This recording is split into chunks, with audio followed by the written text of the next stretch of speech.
Hi, in today's video I want to give you a little introduction into the glandular structural type in iridology. We can easily identify this type by the appearance of multiple lacunae attached to the collarette, like here.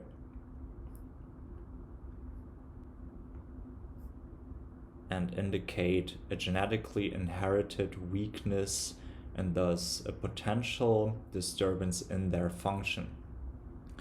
And these are in the areas usually of the pineal gland, the hypothalamus, the pituitary, the thyroid, the gonads, adrenal glands, and the pancreas. And a lot of times with this type also in the heart area, which makes them the primary nurture point for these people. Common issues that we can see in people with this type, depending on where the lacunas are located, include hypoglycemia and diabetes, fertility problems, prostate and circulation disturbances, a slow metabolism, depression, low or high blood pressure, and constipation.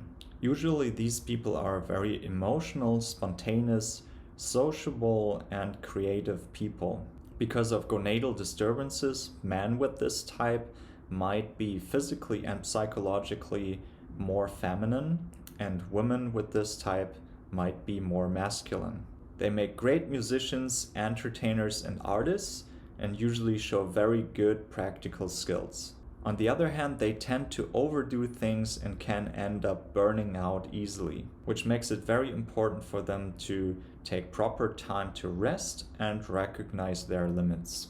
If you want to get a deep insight into your body, what type you are, and how to support your system to stay balanced and healthy, then I would love to provide you with a professional iridology reading. Check it out at fruitfulsolution.com.